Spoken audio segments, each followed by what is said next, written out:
여러분 마음의 중심에 여러분이 둔 게 있어요. 지금 그 무엇을 자기 마음의 중심에 두고 사냐면은 자기가 가장 사랑하고 소중하게 여기는 것을 항상 마음에 두고 삽니다. 맞아요, 안 맞아요? 그게 항상 여러분 마음에 있잖아요. 자, 예를 들면은 자기 자신을 사랑하는 사람이 있어요. 자기 자신, 자기 자신을 사랑하는 사람은 자기 마음속에 누구를 두고 살까요? 항상 자기 마음속에 중심에 자기 자신이 있죠. 자기 자신이 있기 때문에 자기 중심의 삶을 삽니다. 모든 것을 자기 위주로 생각하고 또 자기 위주로 판단하고 자기 뜻대로 행동합니다. 돈도 시간도 모두 누구를 위해서 써요? 자기를 위해서 다 쓰는 거죠.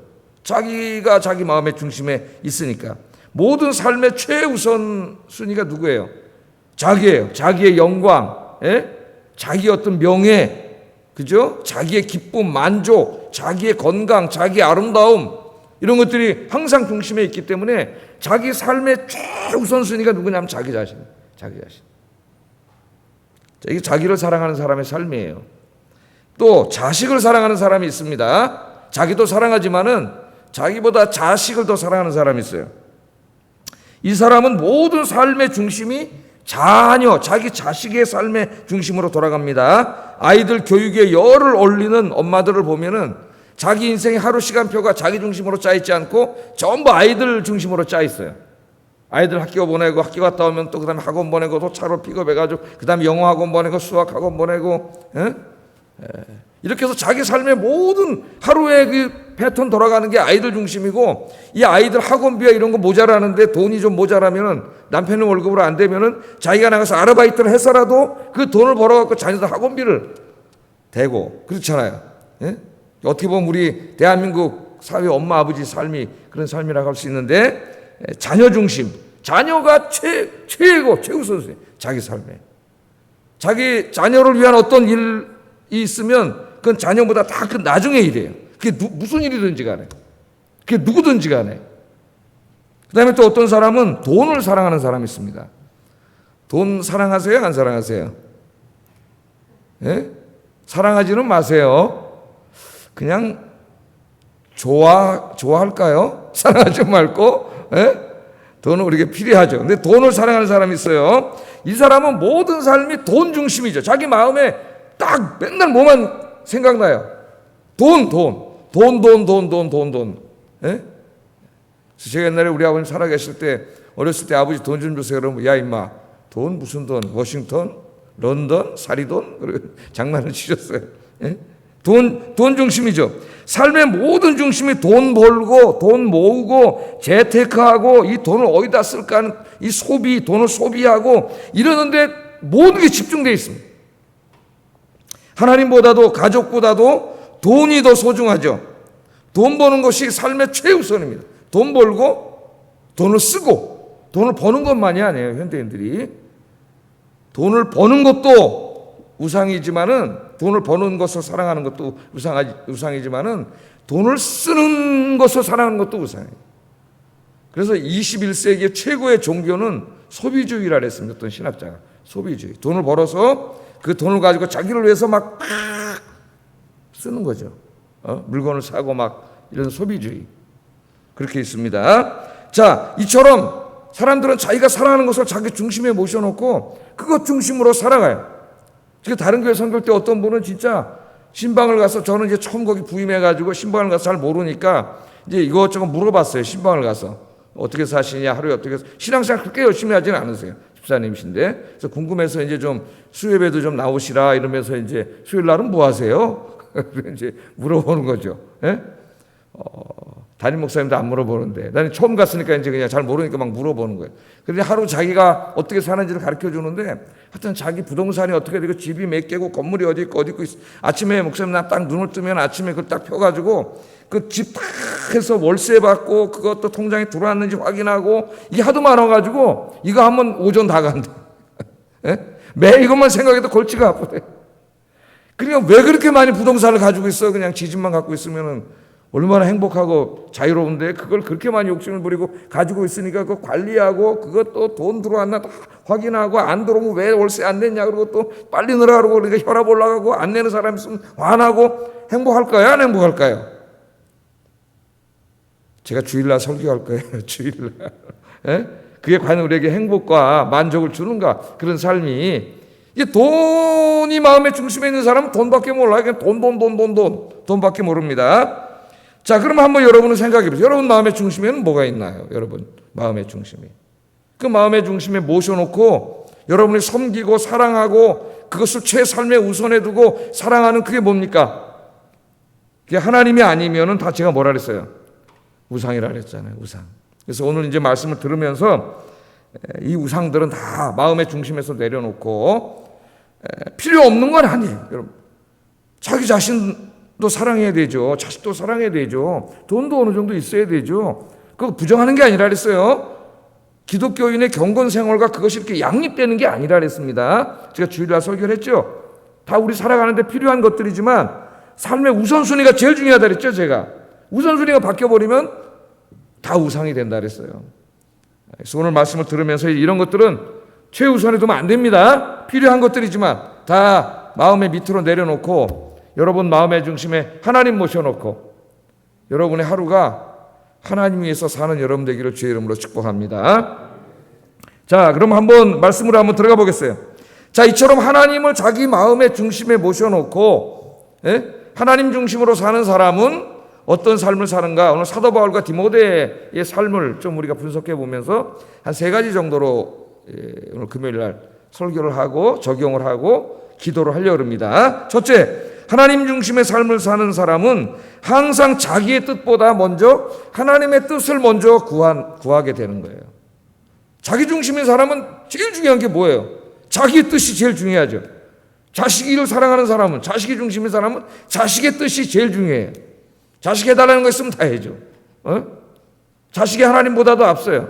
그러나 하나님 중심을 사는 사람은 항상 뭘 추구해요? 자기 뜻보다 하나님이 뭘 기뻐하시는지, 하나님이 나에게 뭘 원하시는지 그걸 먼저 생각하고 추구하게 되죠. 자, 그리고 바울 선생은 오늘 여기 이제 나오는 바울 선생은 자신의 인생의 중요한 결정을 할 때 자신의 생각이나 뜻을 내세우기보다는 항상 하나님의 뜻을 먼저 구했습니다. 하나님의 뜻을 어떻게 구했을까요? 어떻게 하나님의 뜻을 구하세요, 여러분은? 내 생각, 내 욕심, 이런 것, 나의 번영, 나의 발전, 나의 부후 이런 것들을 위해서 다 정해놓는 게 아니라 하나님, 내 인생을 향한 하나님의 뜻이 뭔가 그것을 먼저 구했다는 거예요. 오늘 본문에 보면은 이러한 바울의 삶이 이 언어적 습관으로 나타납니다. 자, 오늘 본문은 바울이 빌립보 교인들에게 보내는 편지죠. 근데 그 편지에 뭐라 그래요? 내가 디모데를 너희 교회로 파송하기를 원한다 그래요. 빌립보 너희 교회로 디모데를 내가 파송하기를 원한다 그런 말을 하는 거예요. 자, 바울은 디모데를 빌립보 교회로 이제 보내려고 하는데 그렇게 하면은 빌립보 교회에 상당한 유익이 있을 거라고 이야기를 해요. 디모데가 훌륭한 목회자이기 때문에 젊지만은 그가 나는 갈 수가 없고 디모데가 가면은 너에게 영적으로 굉장히 유익할 거다. 은혜를 많이 끼칠 거다. 그것을 바울은 확신하고 있습니다. 자, 그런데 오늘 말을 보면은 그럼에도 불구하고 바울은 확신하고 있어요. 그러나 그럼에도 불구하고 바울은 이 일이 디모데를 빌립보 교회로 보내는 일이 자기의 뜻과 생각이 아니라 하나님의 뜻 안에서 이루어지기를 원하고 있습니다. 19절 한번 읽어보겠습니다. 시작.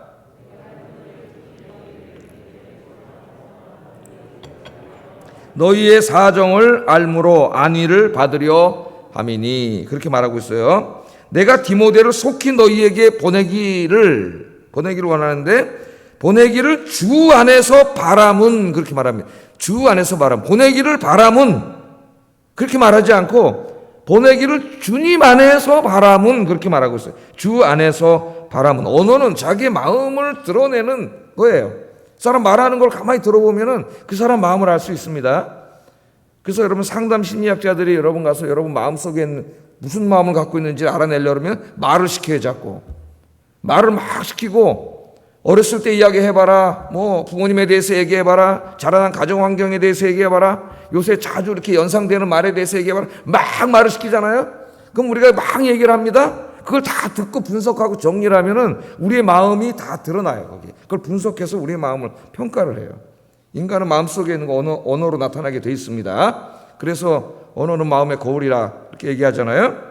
자, 근데 바울의 언어 습관에 주 안에서 내가 바란다래. 그러니까 디모데를 너희에게 보내기를 내가 바래. 이건 바울의 바람이죠. 그럼 굉장히 여기 지금 로마에서 사역을 하고 있는 내 형편과 사정도 너희에게 잘 알려줄 것이고 또 너희에게도 굉장히 지금 영적으로 유익할 것이다.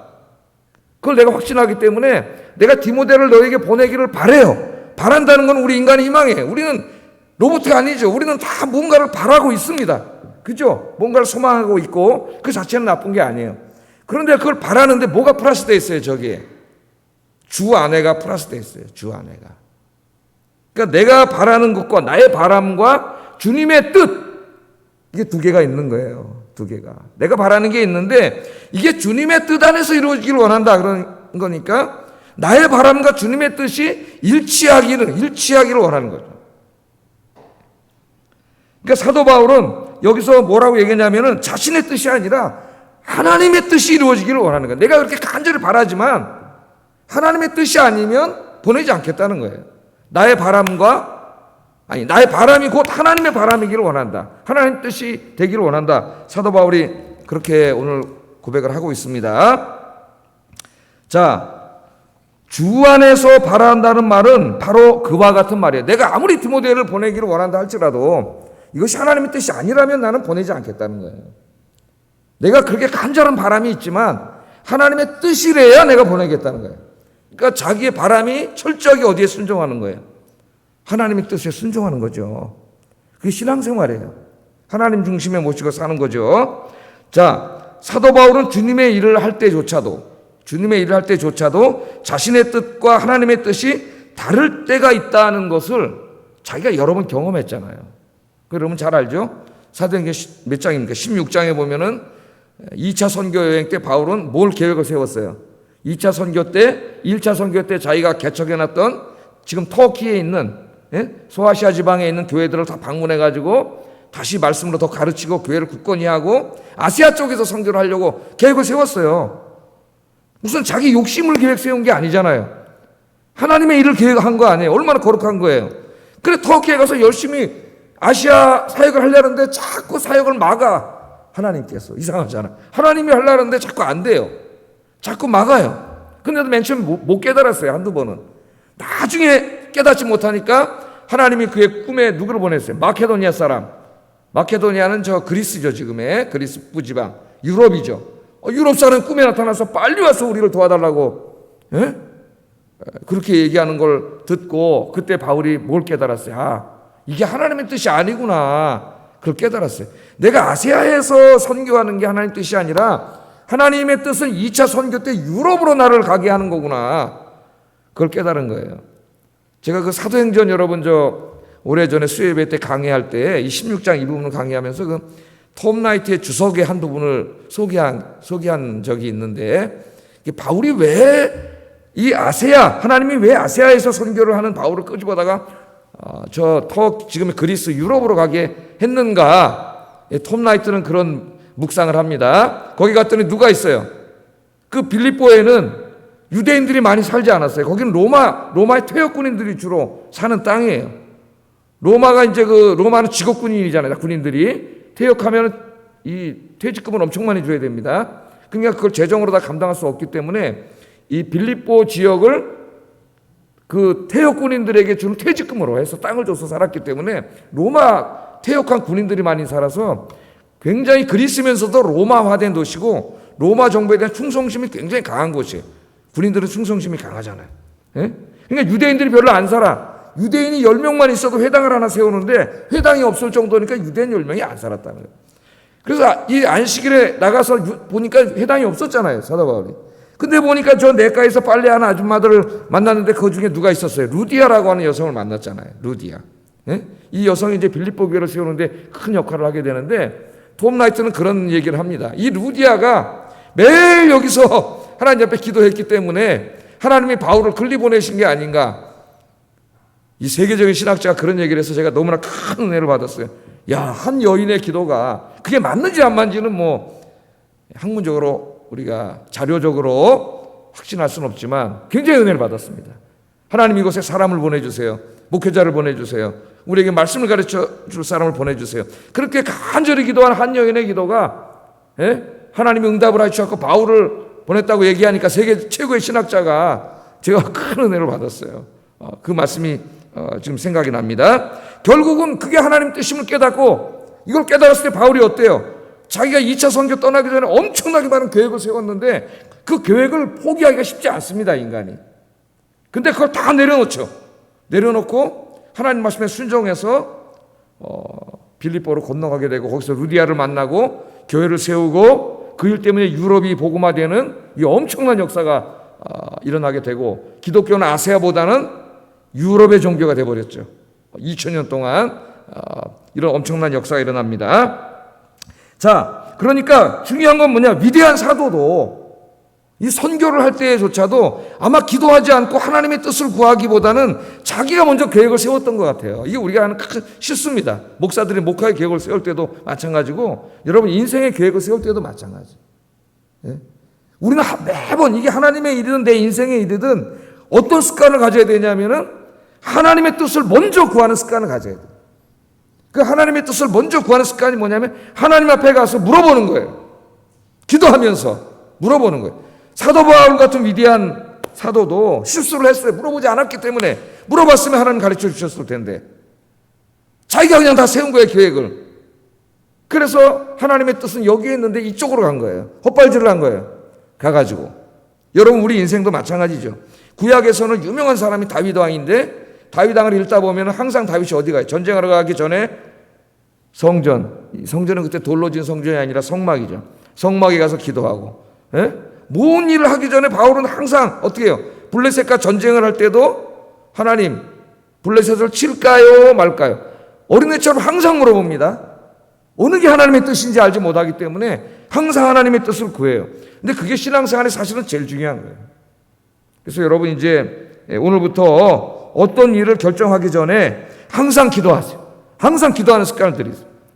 내 인생의 중요한 일들, 예를 들면 직장이나 결혼과 같은 일을 결정할 때에도 또한 교회에서 맡겨진 일을 계획하고 집행할 때에도 내 생각과 계획을 먼저 세우지 말고 그 기초 단계부터 계획하기 전부터 이 문제를 가지고 하나님 앞에 가서 기도하세요.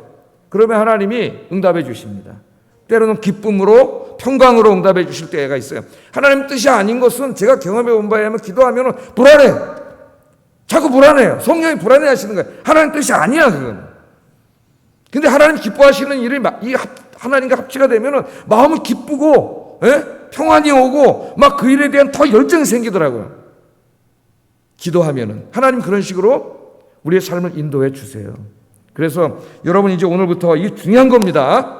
어떤 일, 그 무슨 일이든지 간에 항상 무슨 습관을 가지라고요? 먼저 그 문제를 가지고 하나님께로 가서 기도하고 하나님의 뜻을 묻는 여러분 되기를 주의 이름으로 축복합니다. 그러면 그때부터 여러분의 인생은 하나님의 뜻과 일치하는 인생이 되니까 복받는 인생이 되는 거예요. 어리석은 자는 자기 마음대로 하는 거예요. 그러니까 하나님 뜻과 자꾸 이루고 하는 거예요. 될까요? 안 될까요? 될 리가 없죠. 실패해야 돌아오니까 하나님이 실패하게 하세요. 뜻을 구하고 뜻대로 사시는 여러분 되기를 주의 이름으로 축복합니다. 자, 두 번째, 하나님 중심의 삶을 사는 사람은 자기 일보다 항상 주님의 일을 먼저 구합니다. 우선순위라 그랬잖아요, 제가 아까. 하나님의 일을 먼저 구해요.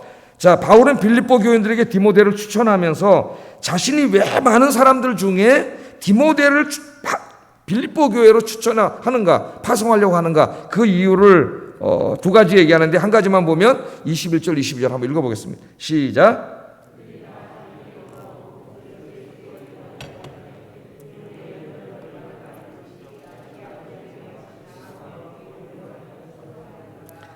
자, 여기 뭐라 그랬어요?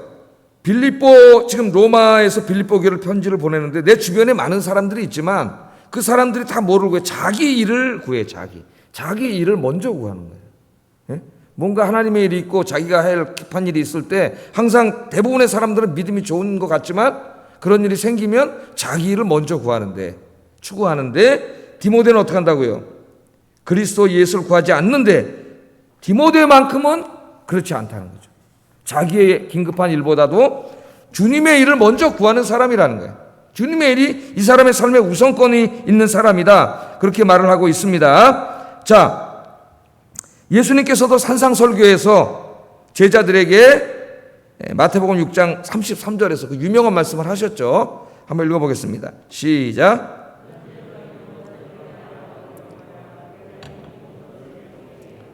그런즉 너희는 먼저 그의 나라와 그의 의를 구하라. 그리하면 이 모든 것을 너희에게 더하시리라. 아멘. 그러니까 믿음의 사람들이 많아요.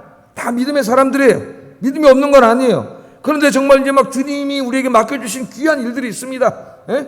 주님의 일, 예배도 드려야 되고, 찬양인도 해야 되고, 전도도 해야 되고, 성가대도 해야 되고, 하나님께 영광 돌리는 일을 막 해야 되는데, 다른 때는 하는데, 어느 날 자기의 더 급한 일들, 자기가 보기 굉장히 중요한 일들이 막 생겨. 그럴 때가 되면은 이 사람들이 바뀐다는 거예요. 하나님의 일이 그 밑으로 내려오는 거예요. 하나님의 일은 내려놓고 자기 일이 먼저 되는 거예요. 대부분의 사람들이 그러더라는 거예요. 그런데 내가 보니까 디모데는 절대 그런 사람이 아니야. 디모데는 항상 주님의 일이 자기 인생의 최우선에 있는 사람이라는 거예요. 그래서 내가 너에게 디모데를 보낸다. 그러니까 하나님이 보실 때 어떤 사람이 가장 훌륭한 사람이에요. 그 무엇보다도 하나님의 일을 최우선에 두는 사람이죠. 먼저 그 나라와 의를 구하라. 여기서 먼저가 중요한 거죠. 먼저. 평상시엔 다 하나님의 나라와 의를 구하는 것 같아요.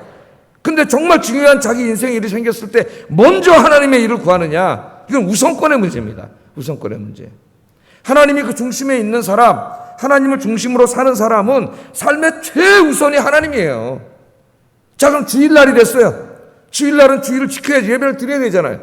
근데 자기의 긴급한 다른 일들이 막 생겨. 돈도 많이 버는 일도 생기고 막 그래요. 그럼 어떻게 돼? 마음이 약해지잖아요. 근데 하나님을 중심으로 모시는 사람은 아예 그냥 딱 정해놨어요. 자기 인생에. 내 인생에 하나님보다 위에 오는 일은 없으리. 그러니까 뭘 선택하는 거예요? 아무리 급한 일이 있어도 하나님을 예배한 일을 선택하는 거예요. 오늘 예배에 오신 여러분들이 그런 분들이 되기를 주의 이름으로 축복합니다. 하나님은 그런 분을 찾고 계세요. 여러분들이 정말 하나님을 내 인생에 그냥 아예 생각도 하지 마. 그냥 하나님이야. 뭔 일이 생기면 그냥 하나님 일 하고 나머지 안 하면 되는 거예요. 그걸 안 하려고 그러니까 자꾸 고민하고 갈등하고 혼자 시험에 들고 그러는 거예요. 그냥 하나님의 일이야. 하나님 예배하는 일, 기도하는 일, 섬기는 일. 그보다 더 중요한 일이 없잖아요. 어떤 분들은 주의 일을 하자고 하면 시간이 없다래. 시간이. 제가 요새 좀 바쁩니다. 시간이 없습니다. 그렇게 말을 합니다. 정직하게 말하면 시간이 없는 사람이 어디 있어요? 하나님 다 24시간 똑같이 줬는데. 정직하게 말하면 시간이 없는 게 아니라 세상 일할 시간이 너무 많아서 하나님 일할 시간은 없습니다. 그렇게 말하는 거죠. 솔직히 말하면. 나는 세상 일이 더 중요하기 때문에 하나님 일할 시간 없습니다. 예배 드릴 시간 없습니다. 그렇게 얘기하는 거죠. 그게 솔직한 거예요. 그 사람의 마음 상태예요. 자, 오늘 이 예배에 오신 여러분들은 이제부터 딱 정하는 겁니다. 하나님이 내 인생의 최우선이에요. 하나님보다 더 중요한 분은 없고 하나님을 예배하고 섬기는 것보다 더욱 앞서가는 일이 없는 그런 인생을 살겠습니다. 다짐하시는 거예요. 다니엘과 사드락, 메삭, 아벳느고처럼 다짐하지 않으면 흔들려요. 오늘 이것을 다짐하는 시간이 되기를 주의 이름으로 축복합니다.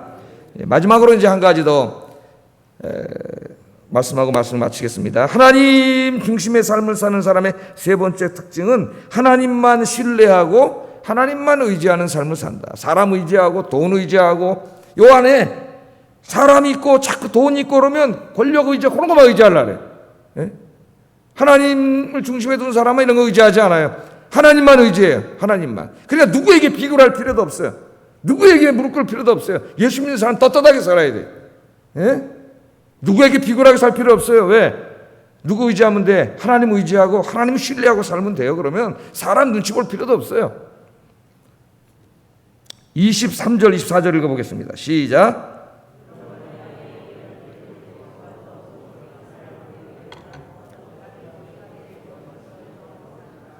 자, 이 말씀을 잘 보시기 바랍니다.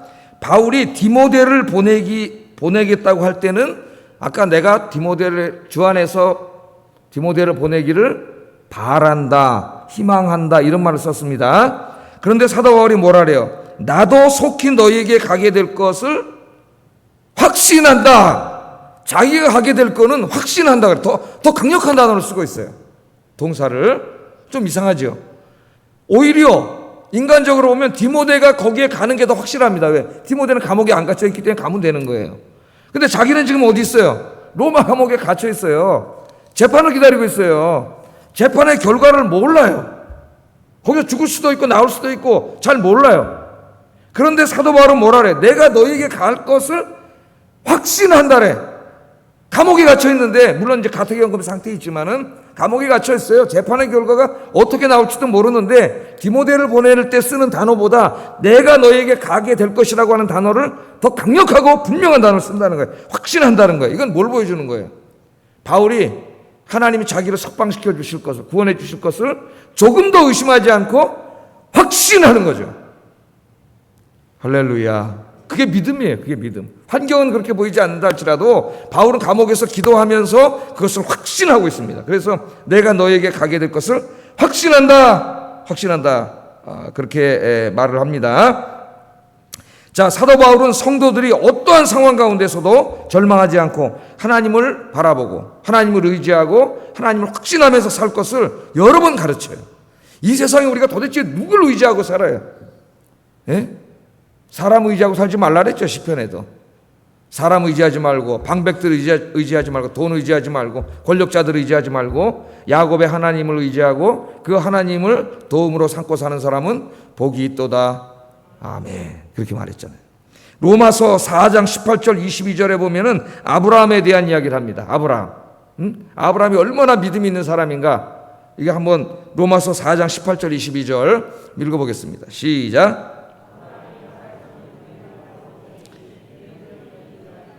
많은 민족의 조상이 되게 하려 하심이라. 그가 100세나 되어 자기 몸이 죽은 것 같고 사라의 태가 죽은 것 같음을 알고도 믿음이 약하여지지 아니하고 믿음이 없어 하나님의 약속을 의심하지 않고 믿음으로 견고하여져서 하나님께 영광을 돌리며 약속하신 것을 또한 능히 이루실 줄을 확신하셨으니 그러므로 그것이 그에게 의로 여기셨느니라. 아멘.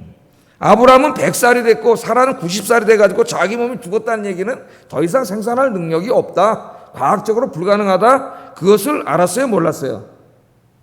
알았어요. 예? 그걸 알았어요. 이건 인간적으로는 도저히 불가능한 일인 걸 알았지만 하나님이 주신다고 했기 때문에 그 하나님을 절대적으로 신뢰하고 믿은 거죠. 그랬더니 진짜 하나님의 아들을 주셨어요. 그 믿음을 하나님이 너무 기뻐하셨고 그것을 그에게 의로 여기셨다고 사도 바울은 그렇게 이야기합니다. 그러니까 하나님이 정말 뭘 기뻐하시느냐? 여러분이 아브라함처럼 사도 바울처럼 디모데처럼 정말 하나님을 절대적으로 신뢰하고 의지하는 이 믿음으로 행할 때 하나님이 기뻐하시고 이 믿음의 기도에 여러분에게 응답해 주시는 줄로 믿습니다. 하나님은 믿음의 사람을 기뻐하세요. 우리 요새 참 어려운 시기를 살고 있고 또 젊은이들이 직장 구하기도 어렵고 결혼하기도 어렵고 그런 가운데 살고 있어요. 제가 지난주에 젊은 친구들하고 축구를 하다, 우리 교회 다니는 친구들은 아닙니다. 다른 교회 다니고 있는 친구들인데 가다가 이제 제가 물어봤죠. 중섭이라는 친구하고 이제 친구가 있는데, 예? 야, 중섭아, 네 장가 안 가냐? 34 됐나 그래, 나이가. 예? 그랬더니 그 옆에 또 다른 친구도 있었어요. 몇 명이 하는 말. 목사님, 우리는 장가 못 갑니다. 그래. 예? 왜 장가 못 가냐니까. 집을 구할 수가 없습니다. 전세값이 너무 비싸가지고 집을 얻을 수가 없다는 거예요. 장가 못 간다는 거예요, 우리는.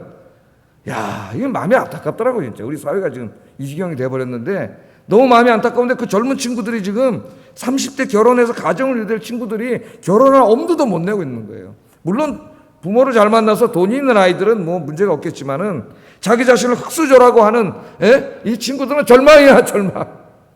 마음이 안타깝더라고요. 여러분, 흙수저라고 생각하십니까? 괜찮습니다. 여러분, 하나님 의지하고 기도하세요. 그러면 하나님께서 형통한 길도 주시고 여러분 흙수저 인생을 금수저 인생으로 바꿔주실 줄로 믿습니다. 하나님 의지하고 사는 거야. 하나님 의지하고. 예? 그래서 제가 옛날엔 또 어떤 친구를 해서 제가 결혼한 얘기를 해줬어요. 나는 결혼할 때 돈 10원도 없어가지고 그렇게 이제 결혼했다. 예? 그래서 우리 집사람 만나갖고 나랑 살려면 판잣집도 공짜로 사는 게 아니더라고. 난 판잣집도 없었는데 돈 내야 되잖아요. 판잣집에서 살 수 있냐니까. 살 수 있다 그랬다. 그러니까 결혼할 수 있다. 그랬더니 하는 말이 한 친구가 목사님 그런 여자는 1000,000명에 1명밖에 없습니다. 1000,000,000에 1명밖에 없다 그러는 거예요. 내가 1000,000대 1을 뚫고 얻었네. 예? 그래서 내가 기도해라. 기도하면 하나님 주신다. 그렇게 말씀하셨는데 근데 이게 우스갯소리가 아니라 여러분 기도하세요. 정말 제가 경험해 보니까 우리가 생각하지 못했던 놀라운 방법으로 하나님이 채워주십니다. 응답해 주시고 채워주세요. 이 이야기를 하면서 우리 여러분 잘 알고 있는 야베스라고 하는 사람이 생각나잖아요. 그죠? 우리나라에 이제 야베스의 축복 그런 책이 나와가지고 엄청나게 많이 책이 팔렸는데 하여튼 그 책 내용은 다 이렇게 신학적으로 완전히 건강한 책은 아닙니다. 그러니까 안 읽어도 돼요, 그 책은.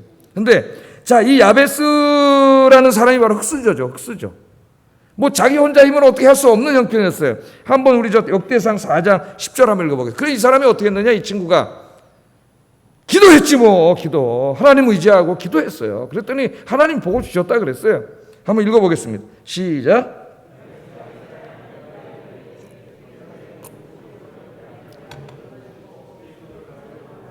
나로 환난을 벗어나 내게 근심이 없게 하옵소서 하였더니 하나님이 그가 구하는 것을 허락하였도다. 아멘. 이 야베스는 여기 읽어보면은 문맥에서 읽어보면은 아버지가 없었던 것 같아요. 호르몬이 밑에서 이제 자랐는데 생활이 벌써 비난하고 가난하고 그러잖아요. 흙수저예요, 흙수저. 자기 힘으로 어떻게 일어날 수 없는 그런 사람인데 그럼 절망하고 또 요새 좀 친구들처럼 그렇게 살아가는 게 아니라 야베스는 희망이 있었어요. 그 희망이 뭐냐면 자기의 능력과 지혜가 아니라 바로 자기의 진짜 아버지인 하늘에 계신 아버지 하나님이 희망이었습니다. 할렐루야. 하나님보다 부자 있어요, 없어요? 예? 하나님보다 부자가 어디 있어? 하나님 창고에 없는 게 어디 있어요? 예? 자, 그 야베스가 기도했지. 저도 옛날에 기도했습니다. 예? 돈 10원도 없는 놈이 유학 가겠다고 기도했더니 하여튼 유학 가서 공부까지 시켜주셨어요, 하나님이.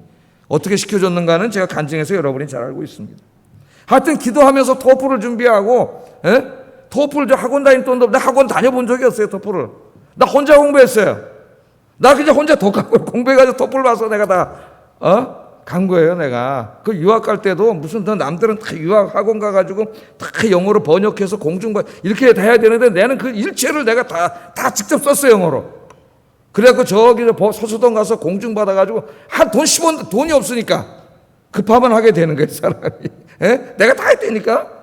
그래서 다 보내고 연락이 안 와서 플로리다에 전화 걸었어요. 영어도 떠듬 저쪽에서 말하면 잘 뭔 말인지도 모르는데 전화로 공중전화 걸어가지고 다 얘기했더니 합격됐다고 이제 ITN 폰 보내줄 거라고 그런 것까지 하여튼 했으니까. 예?